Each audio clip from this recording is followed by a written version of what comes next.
จะทำอะไรก็ทำให้มันจริงๆมันถึงไม่เสียผลประโยชน์นะจะเป็นนักเรียนก็เป็นนักเรียนจริงๆเป็นคนว่าง่ายเป็นคนสอนง่าย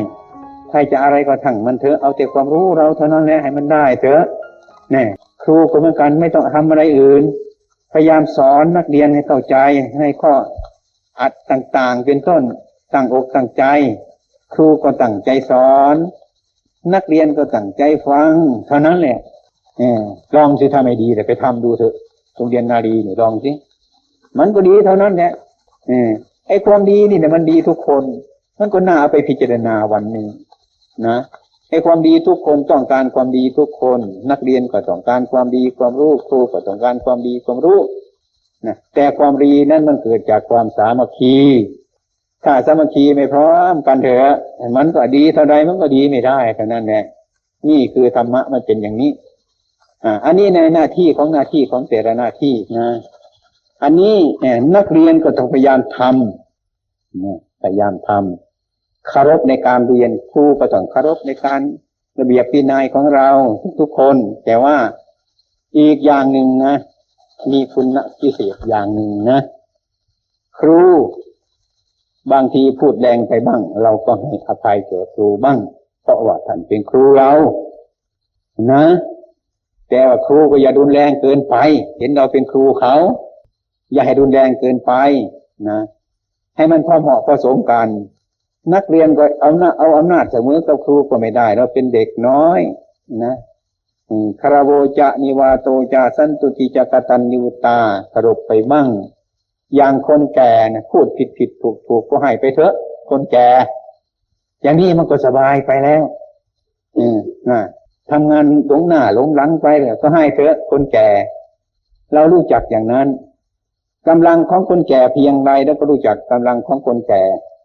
คนหนุ่มวิ่งไป8 กิโลจะให้คนแก่วิ่งไปได้8 กิโลมันก็สู้ไม่ไหวแล้ว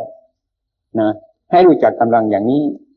หรือประการหนึ่งเช่นว่าถ้าหากดีที่สุดเป็นธรรมะพ่อบังเกิดเข้าของเรานะเป็นพ่อเราสมมุติให้ฟังเลี้ยงเรามาจนใหญ่จนเติบโตจนในการศึกษาเราเรียนเต็มที่แต่แกเป็นคนกินเหล้านะแกเป็นคนกินเหล้าไปที่นี่ก็โลเลที่นั่นห้ามก็ไม่ฟังแกก็เอาของแกอย่างนั้นนะเราจะเอาไงถ้าพ่อเราเป็นไงเอาไปฆ่าทิ้งเดียวแล้วก็คิดเรื่องมันก็เรื่องของแกนะเรื่องแกกินเหล้าก็เรื่องของแกก็กรรมของแกเรื่องคุณของแกนั่นเลี้ยงเรามานั่นทิ้งไม่ได้เหมือนกันแล้วต้องยกไว้เป็นพ่อเราอย่างเก่า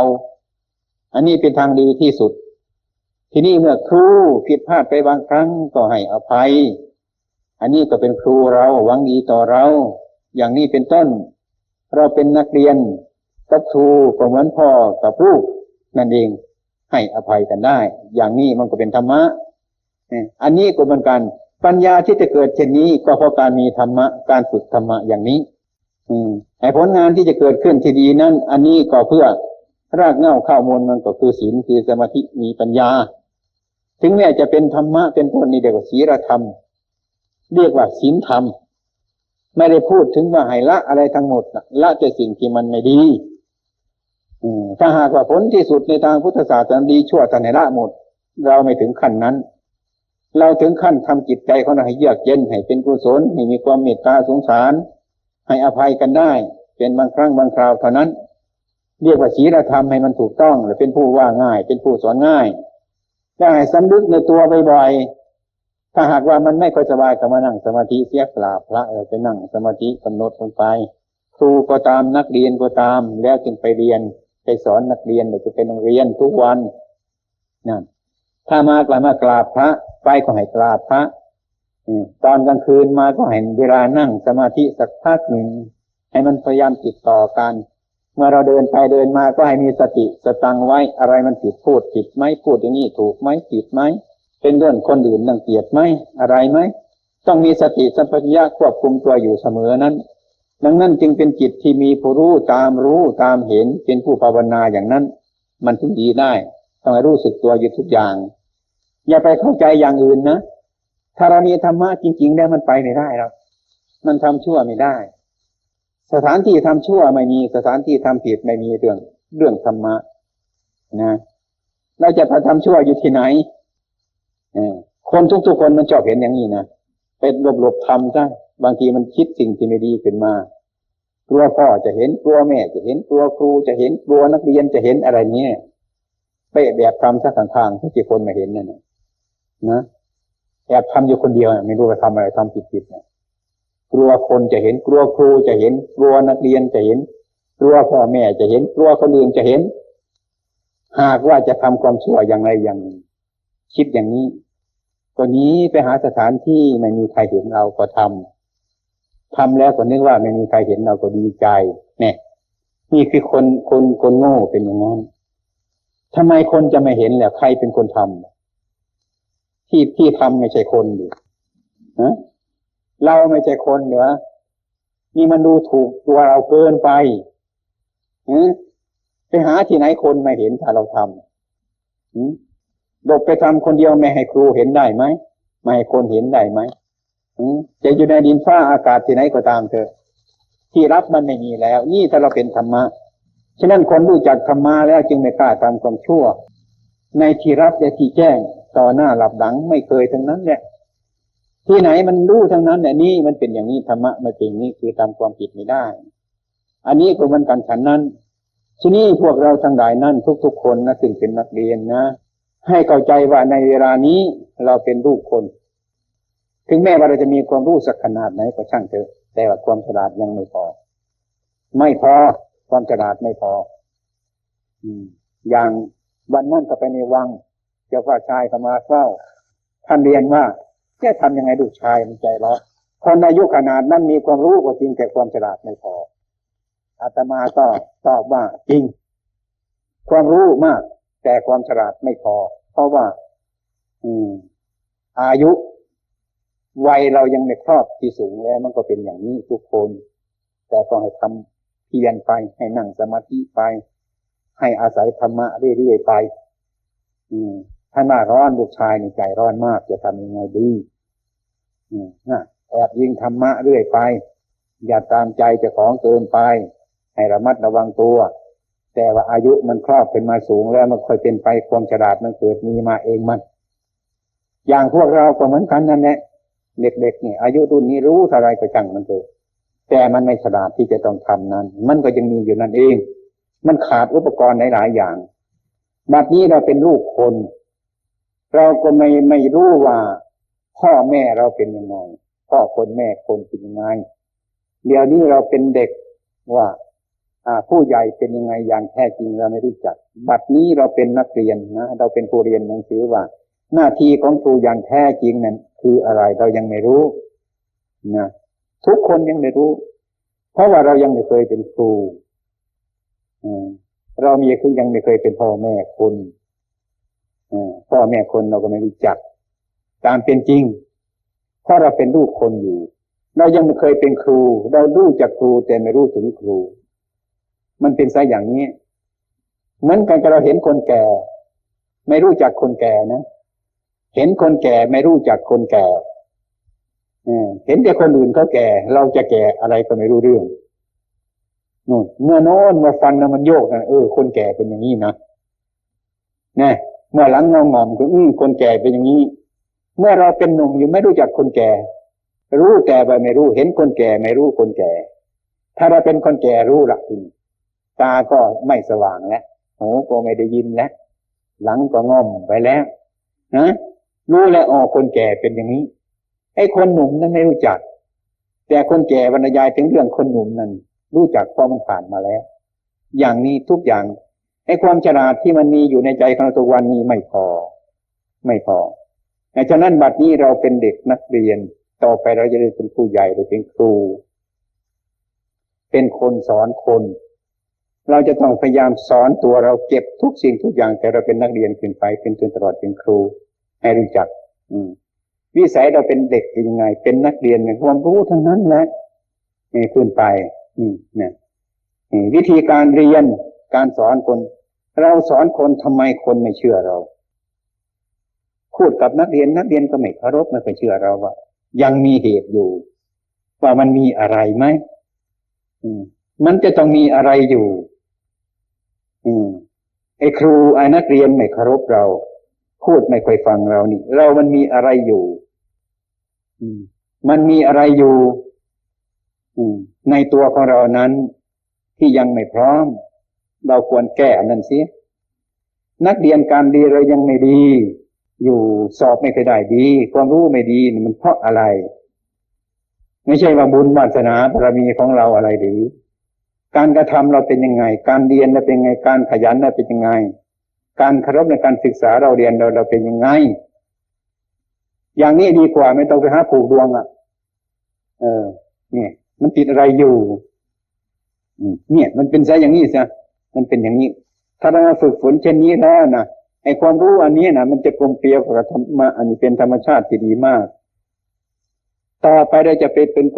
นปกครองคนเป็นผู้ใหญ่นะเป็นเจ้าเป็นนายนะรักษาผืนแผ่นดินเมืองไทยเรานี่ไว้เพราะรุ่นทำมาก่อนๆนั่นเนี้ยก็ไปแต่แก่แล้ว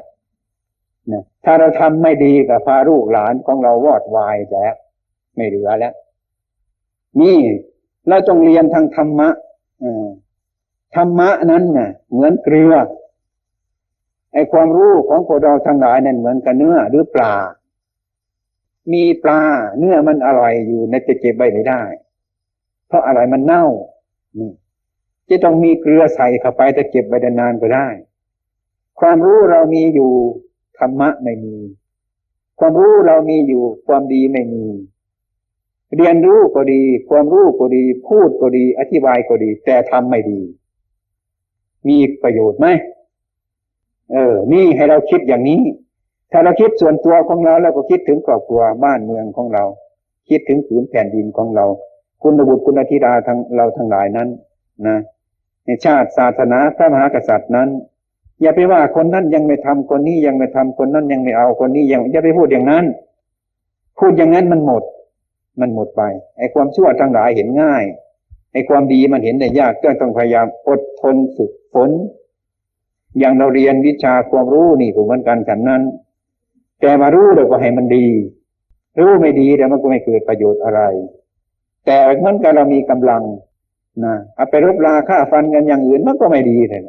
เอาไว้ทำงานที่ถูกต้องนี่มันก็เกิดประโยชน์เท่านั้นไอ้ความรู้นี่ก็เหมือนกันฉันนั้นถ้าหากว่าไปตั้งอยู่ในคนอันธพาลแล้วก็เหมือนเอาอาวุธใส่มือโจรเท่านั้นแหละไอ้ความรู้ไปตั้งในชนพาลแล้วทำอะไรให้วอดวายหมดความรู้สิไปตั้งในนักปราชญ์จะแล้วเป็นต้นจะทำประเทศชาติบ้านเมืองให้เจริญขึ้นจะต้องมีเมตตากรุณามุทิตานี่เมื่อเราทำสมาธินี้มีเหตุผลอย่างนี้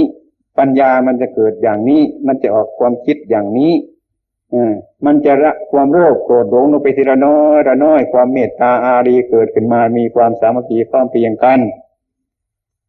ถ้าอะไรมันสามัคคีพร้อมเพรียงกันขึ้นมาแล้วนะมันก็เกิดประโยชน์ในหมู่นั้นในคณะนั้นในชาติที่เราเกิดมานี่ก็มีประโยชน์ไอ้ความดีของคนนั่นน่ะมันดีที่การกระทำดีนี้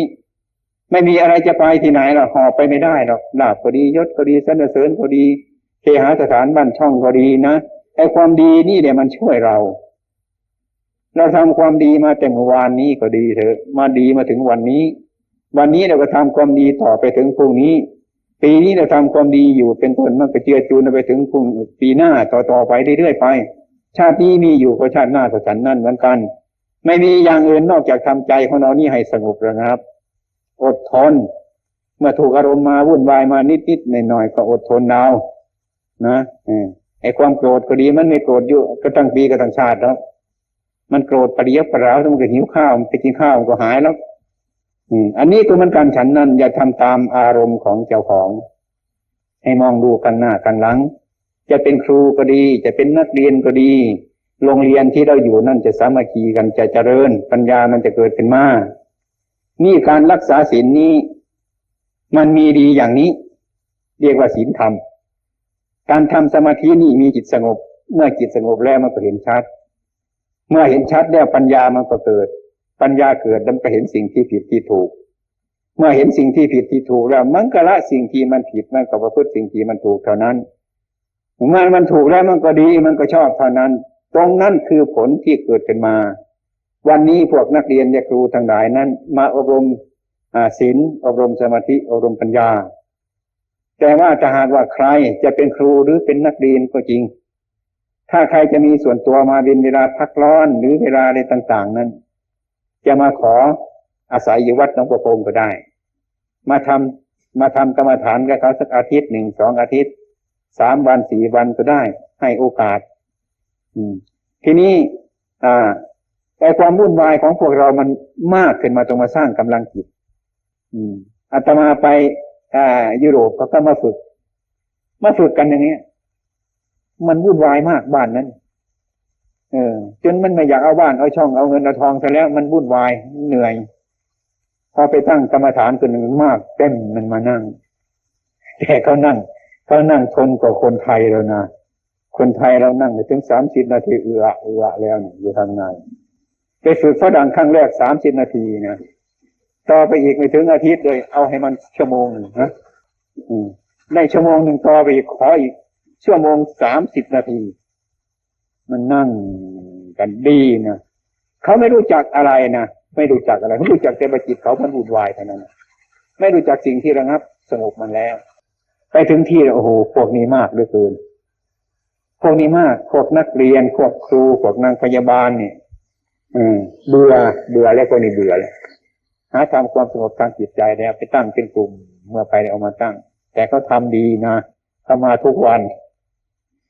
เขาไม่รู้จักวันพระวันเจ้าแต่เขาดีกว่าเรารู้จักวันพระวันเจ้าคือเขามาทุกวันนั่นเองเราบ่นกันว่า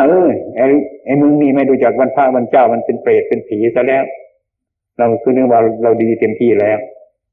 เมื่อไปถึงที่เขาไม่รู้จักวันพระวันเจ้าจริงๆเนี่ยมันดีกว่าเราอีกมาทุกวันมันไม่คอยวันพระเนี่ยนั่งกันเป็นแถวผู้หญิงผู้ชายสงบระงับได้เข้าใจพูดเรื่องจิตใจเข้าใจจิตสงบระงับมากไปคราวนี้ถึง2 เดือนกว่านะได้ประโยชน์มากปีนี้ไปโปรยธรรมะได้ประโยชน์มากตั้งเป็นสาขาอยู่ในกรุงนันดร1 สาขาแล้วกรุงปารีส1 สาขาแล้วได้2 สาขาแล้วเมืองนอกนะจับฝรั่งอะไรเขาอยู่นั่นเนี่ยอยู่เนี้ยดีมากสนใจมากกำลังสนใจไอ้คนที่จมอยู่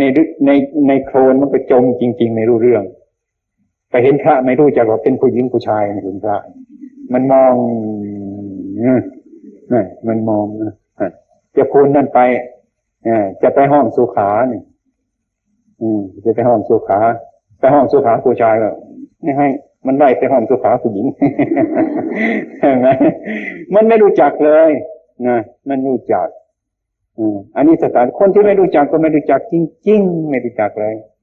ไม่รู้จักว่านี่ตัวอะไรก็ไม่รู้เรื่องเพราะเราไปห่มผ้าเขาไม่เคยเห็นนี่ประเทศเขามันหนาวจงผมหนวดลุงลังมันหนาวเพราะเราไปโกนออกไปซ้ำมันก็รักกันมันก็ไปคนในทิศในทางเขาจะดูอันตัวอะไรคนมาจากไหนเป็นอะไรท่านเป็นอะไรนี่ท่านผู้หญิงผู้ชายไม่รู้เรื่องถึงขนาดนั้นที่คนมันเบื่อมาแสดงหาความสงบแล้วก็ดีมากที่สุดมันกลับกันได้สนใจมากและง่ายด้วยง่ายพูดง่ายด้วยมันถึงจิตมันก็ไปทำสอนเนี่ยมันก็ไปทำมันเกิดความสงบเกิดสมาธิขึ้นมันก็เห็นความสงบในที่นั้นไอ้พวกนั้นสอนสมาธิก่อนศีลไม่ต้องสอนคือศีลเขาไม่ต้องอะไรเนี่ยมันพอแล้วไม่หาคนฆ่าสัตว์มันไม่มีหรอกตรงนั้นไม่มีเรื่องฆ่าสัตว์ตัดชีวิตนี่อย่าไปนั่นมันเป็นที่ของเขาหรือเป็นบริษัทอยู่อย่างถ้ากินสัตว์เล็กสัตว์น้อยกระรอกกระแตนี่ไม่มีแล้วกระต่ายนี่กินอยู่กลางวันเป็นฝูงนำนาเนี่ยเนี่ยบ้านเรามาคิดมาถึงบ้านเราโอ้ยมันดันกันไปแต่เรื่องกุฏิขี้ควายเนาะต้องพ่อแม่มันนึกถึงกันไม่ได้ลำบากนี่เขาสอนความสงบไปเลยพวกเราทั้งหลายก็ตั้งใจเถอะ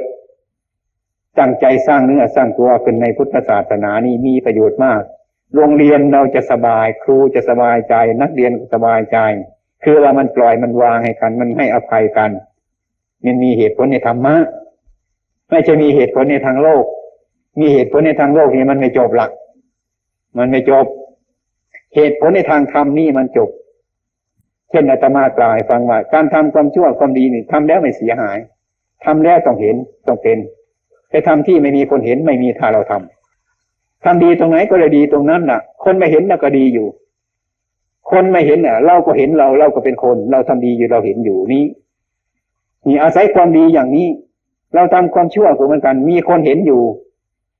ถ้าคนอื่นไม่เห็นเราก็เป็นคนเราก็เห็นเราอยู่เนี่ยเหตุผลอย่างนี้มันหนีไม่ได้แล้วมันต้องทำดีทั้งนั้นเนี่ยถ้าเราเห็นตัวของเราอย่างนั้นนะเอาละวันนี้การอบรมศีลอบรมสมาธิอบรมปัญญาถ้าหากจะทำสมาธิทุกครั้งอยู่ตามบ้านของเรานั้นก็ทำแบบนี้ถ้าหากว่าใครสนใจมาโดยส่วนตัวก็ได้มาศึกษาใหม่ทำได้แต่ว่าอย่าลืมนะอย่าลืมว่าสมาธินี้คือความตั้งใจมั่นใจมั่นอะไรไปที่ไหนเดินจงกรมหรือเดินไปโรงเรียนมาจากโรงเรียนทำการงานอย่าลืมความตั้งใจมั่นนะใจมั่นเลยใจมั่นจะไม่ทำความชั่วจะไม่ทำความผิดจะไม่ทำความเหลวแหลกอันใดแก่ตนเองแก่บุคคลอื่นนี่เดียวสมาธิยืนไปก็ให้พิจารณานั่งก็พิจารณาอยู่ที่ไหนก็ให้รู้จักตัวอยู่อย่างนั้นรู้จักความผิดชอบเราอยู่เสมอว่าบัดนี้เราคิดอะไรอยู่เราทำอะไรอยู่เราเป็นอะไรอยู่เราทำผิดหรือเราทำถูกเดี๋ยวนี้นี่อย่าลืมนะอันนี้ให้ภาวนาไปเรื่อยพิจารณานี่เป็นสมาธินี่เรียกว่าการประพฤติปฏิบัติธรรมอันนี้แหละโอกาสทั้งหลายนี้ที่กล่าวมานี้ขอฝากครูทั้งหลายและนักเรียนทั้งหลายที่มีศรัทธามาอบรมในวันนี้เวลานี้ก็เห็นจะพอสมควรกับการตัดเวลาแล้วผลที่สุดนี้ก็จึงมอบให้ครูกับนักเรียนทั้งหลายนี้มาวันนี้มีศรัทธานำตัวเองมาและก็นำนักเรียนมา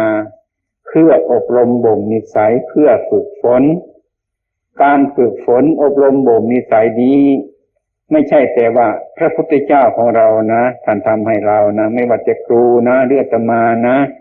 อาตมาอบรมให้เพียงแค่นี้การกระทำเป็นของพวกครูและนักเรียนทั้งหลายที่จะทำเอาเอง